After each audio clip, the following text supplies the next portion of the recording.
Hey, welcome everybody. It's Ted Padromo, and I've got my friend Avital Miller here. Woohoo, thank you. I was trying to remember when we met, and I was thinking it was like 4 or 5 years ago, but the pandemic was 4 years ago now. Yeah, So it was like more than 4 or 5 years ago at because a we Gary Barnes event. probably met at the first Gary Barnes, and I moved here a year before the pandemic, and half year before that was when I went to the first Gary Barnes program. Yeah. Boy, Yep. time flies, doesn't it? It's crazy. I know, it totally does. Yeah. So Yeah. we're going to talk about manifestation lately, and I've noticed you've been like traveling like crazy lately. Driving to Europe. Oh, I'm going to go to Europe for a couple days and here and there. It's like, so what's going on? I know, I know. Well, there is a huge convergence of traveling for work and traveling for pleasure that happened this year, and definitely a lot of manifestation for sure. And it's fun though. People say, "Oh my God, like how are you doing that?" And and some of it has to do with my ability to manifest, and some of it, I'll be honest, also has to do with my willingness to take the risks that I'm taking and the freedom that I have in my life of freeing myself from other commitments that might normally keep me back from that. But really, behind all of this, too, and figuring out the ability to manifest, and why I created this term transcendence and even published a new book on it, is because I've studied all the manifestation techniques out there. And I've probably done more personal development than anyone I know, and spiritual development, emotional development, mental. I've just been taking so many courses and doing so much practice time on my own that you think I am highly capable of manifesting. And I'm finding myself, not manifesting as some other people are who are peers who, we seem to be just as capable as each other at manifesting these things. And one of my channelers said to me that you may notice people who seem of equal ability being more successful than you. And that's because they only needed to get off on the 10th floor or the 25th floor of the high rise, but you are expected to go all the way to the penthouse. Hmm. And that was one of those tips to say, my goodness, this whole idea about manifestation that we've been creating is very 3D, very science related. I have an engineering degree, so I love science. I'm in school for psychology. We're going to talk about that as a manifestation also. And it's very empirically based. So I'm learning a lot about how science is put together for behavioral science as well. And so science is definitely important. And there's kind of this limitation to understanding of it and how it applies to the way that a lot of us are living. And so for a lot of us, all the lessons you could say that we need to learn in life is follow these steps and then you get the results. And it's clear cut cause and effect. And for a lot of us, that is not going to be the case. And whether it's higher expectations put on you, whether it's that the world isn't ready for you to do that thing, whether there's just experiences that the world is wanting you to have before that manifestation is happening, whether your ego is not going to respond in the right way for your deeper soul desires. So your ego needs more lessons in growth before you can have that thing. And what are the lessons in growth? So there's so many more variables to how manifestation happens. Yeah. And what I also felt like is that we should just create a new word so that we create a new association with this concept. And that means that I created the word transcendence. I put dance in there because I'm also a dancer, but Mhm. because life is a little more fluid and a little bit more variable than we might think, as we want to learn new ways to tune in and to figure out how we're going about that path in the most straight line possible. We just don't always know what that path could be. We might envisioning a Toyota when actually you're destined for a Porsche. It's like, why am I getting that type of, well, actually, because you need to make a little bit more money because you're getting a Porsche. Right. So you're kind of like, gosh, when people first learned about this was when The Secret came out, remember? And everybody's like, oh, do your vision board and you manifest and things will happen, but you take it to a whole nother level. Yeah, and so I want to say that also a lot of the manifestation techniques that we try, the visualizing, the vision boards, they're really fun. And I think they help you feel better in the moment when you don't see the thing manifesting that you ultimately want. I have a lot of techniques also for people to do, and they're in the book as to how can I feel better right now. But I do believe that whatever is our destiny is our destiny. So it actually doesn't matter whether or not you sit in visualization. It matters as to, and that might be the lesson that you need to learn. So if you feel inclined to do it, do it. Don't stop just because I'm saying that may or may not give you what you want. But so it's just the lessons that we need to learn, the growth that we need to have, the alignment in the universe that needs to happen is going to be different for each of us. So instead, it's a training of how do I tune into what's my next step and what's my next step and what's my next step. Right. And so that's also kind of mentioned in the book, but of course we're going to do a couple tips here. And the traveling is really fun. I went to Mexico for the first half of winter. I don't like winter, and I didn't realize Denver's winter is like 10 months long. We just had a foot of snow, and I would love for it to be spring. So I thought, okay, well, I'll just leave for the winter. And I came back. I didn't stay for the whole winter. One, because I wanted to get back into the corporate leadership speaking circuit that I've been in, but also because I had a trip to Venice and Paris planned. And you may see the Eiffel Tower. I also just have my suitcase back there ready to go anytime. And I have a vision board on the wall there with all of those things on the vision board. There's something else that's on that vision board, which is getting a psychology degree. Because when I previously went to school, I got a BS in mechanical engineering and a major in dance. And what my heart wanted to study the most in terms of future career was psychology. Yeah. And I was pushed in the direction of engineering because I wasn't so good at reading and writing. I didn't get as great marks, but I was perfect with the math and science.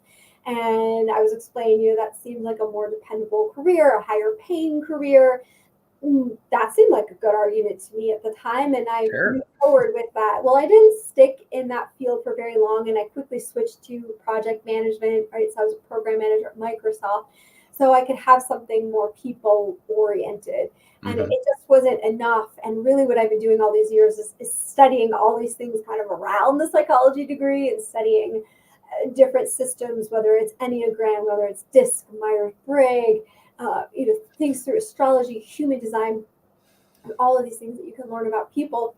And I knew, though, I don't know, just get the actual degree, get that accreditation of having that knowledge and overcoming sort of that doubt that was planted in me before as to, am I capable? And I put it on the vision board, and then we have the pandemic, and life just kind of gets confused. And the opportunity came up. I might not be saying exact months, but it was like 5 months ago, and school was starting in a week, and it normally takes 6 weeks. Well, it came together in a week. Wow. And I all of a sudden had the opportunity presented to me, remembered how much I wanted to do it, and was able to pull it off and get back into school. And not only that, I've been getting A pluses.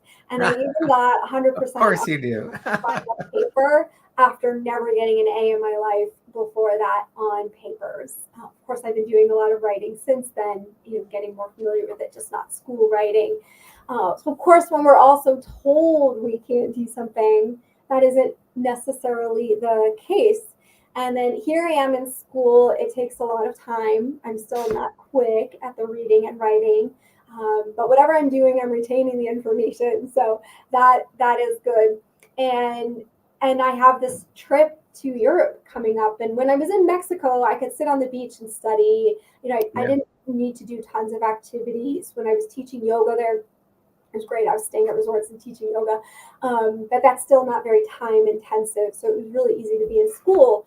But for this trip to Europe, I'm like, no, I need to be touring. There's things that I want to be doing. And I said, well, school's my priority. So I think I'm going to postpone the class. And my friends went, oh, okay, oh, okay, let me see how to make this happen. And I just went for it. And I was very lucky that I had a lighter workload in school coincidentally during that time.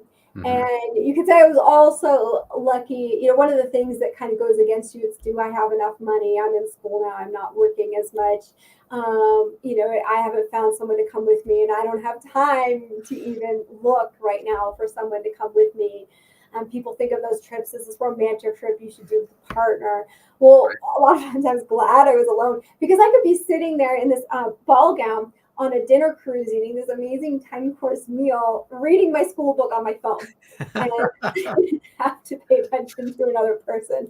So that is creatively how I figured it out as well, was to kind of bring the schoolwork together and get that creativity. But you'll notice from what I'm saying there about my friends saying, oh, and one of the tips that I wanted to say is to make sure that you have a mastermind around you, whether it's internally brainstorming with yourself or with other people. Yeah.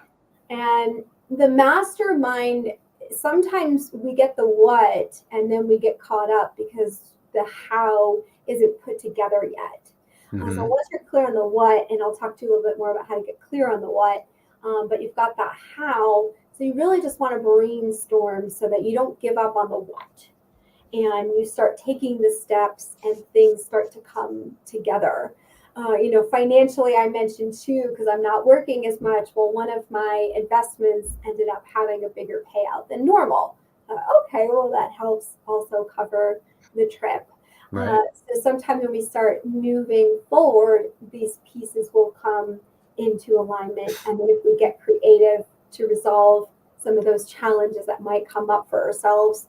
So I'm looking at becoming a nomad full time. But one of the things I felt conflicted about it inside is that I'd also like to continue to grow these opportunities to do these corporate speaking engagements. And I really feel like right now it needs to be based in the US. And in the future, it could branch out to more countries, especially as I get better at other languages.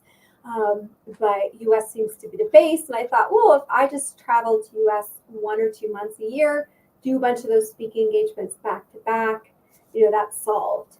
And so that's how we just get creative. Like, okay, I can live abroad, but then just come back and do some work. Right. And that's what we want to do. Oh, go ahead. Oh, for someone that's like just starting out with this, like they have a dream, maybe. I want to be a nomad, or I want to travel to Europe. Mm-hmm. What's the process they should go through to make that happen? Yeah, I mean, for me, I think it's been baby steps, and I've done that for this idea of being a nomad. I didn't know I was going to want to be a nomad. I did it also for when I was training myself to go backpacking by myself, and I'll explain the steps there as well. But I was going to go backpacking with a friend in the Grand Canyon, and a lot of people don't necessarily have the time for this and are not necessarily trained to do this and can figure out, how do I just go off to the Grand Canyon? And this friend got an interview for grad school during the dates that we had. And this is like a lottery system, so you can't change your dates. You're stuck with them. So he wasn't going to go with me. And I thought, all right, well, I got to go backpacking by myself. So first I went car camping by myself, right? Then I went on a short backpacking trip by myself. Then I went on longer backpacking trips by myself. So then I felt ready to go do that in the desert. And of course, I'm doing research to figure out how to do it. And this idea of fully becoming a nomad, I think I was triggered, like maybe I should be giving up my home. I don't know if I should be keeping this, but I like having a home. It gives me some sense of steadiness and groundedness. It's a nice home. I set it up really nicely. And I think it was just that first I got invited by some friends to go on a trip to Tulum a year ago. And I was there for 5 days. I was with them for 3 in another region for a couple days. And it just hit me while I was there. Oh, I'm a traveler and I don't normally live within the matrix of kind of like that 9 to 5. And here I am trying and it's not sitting right. Right. So that's the other thing. Sometimes you're trying and it's not succeeding. It's also because it's not the right thing for you. And just to gain that awareness to overcome the paradigms of this world that we tend to get impressed upon us. And okay, I need to come back for a few months. So like, I'm coming back for the winter. I get so much out of this experience and I don't like winter. So I planned it for 2.5 months. And I will tell you the only thing that I missed from home. There's only one thing that I missed, and it was having this big screen monitor. And the main reason was because I was in a technology course for school at the time, and it was really hard to do all that on my laptop. Right. So that need even for that monitor goes away when I don't have the functional reasons, for it. And for me, it's like, okay, well, I'll probably sometimes live in some places for a few months, and maybe I could buy a used monitor at the beginning of that and then sell it. Right. And, if you only have a used thing for a few months, you usually sell it for the price you buy it. So it's not even a huge expense. And I'm like, I can take my HDMI cable with me. It doesn't take up much room in the suitcase to make it easier. But those are kind of the things I was like, well, I stayed in nice places. I felt pretty grounded. I felt comfortable where I was. So I don't need to keep a home in order to feel grounded. And that was like a good experiment. It went well. It felt well to be going abroad. And then you go, okay, well, maybe I can do that longer.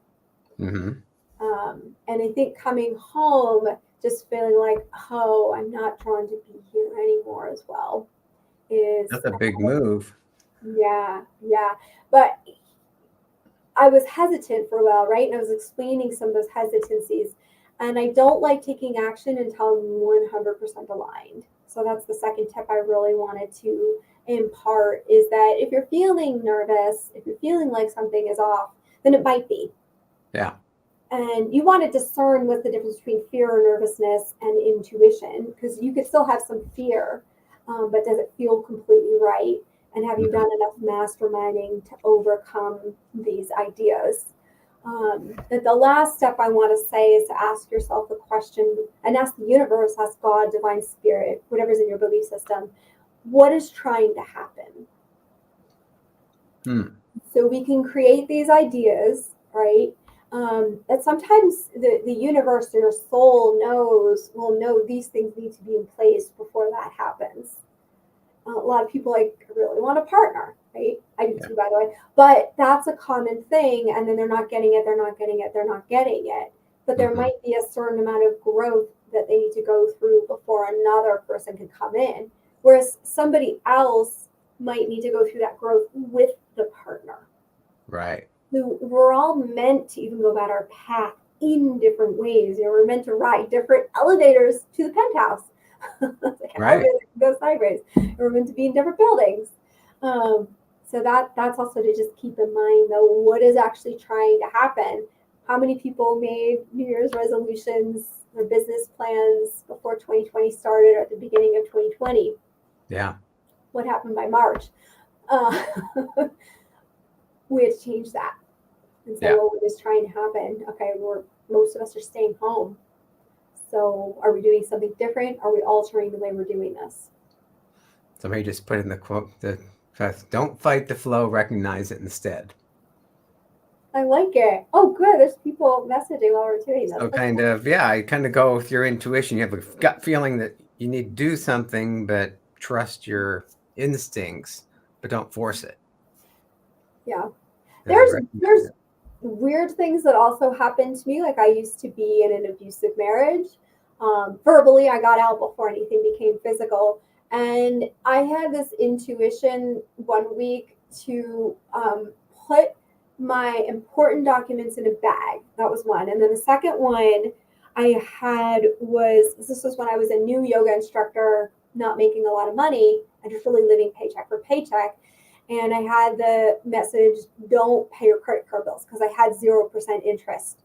So I didn't need to, just pay the minimum balance was Right. the message. So I had cash in my pocket because when it came together, like, oh, you're in an abusive marriage. He's not changing. You don't deserve this. Like, get out. Yeah. When I make decisions, I move quickly. So this is the thing, I wait for that 100% alignment, but when it happens fast. Yeah. So I had the means, I had my documents ready because there was an angry evening that could have turned physically violent, so I could get out quickly. I know I'm not saying that it was sad at the time. I'm kind of over a lot of these things, today. So that's why I'm not like crying in front of you. But this was a long time ago. But also, I had the money to pay rent on Right. another place in the down payment. So You really trust your intuition a lot.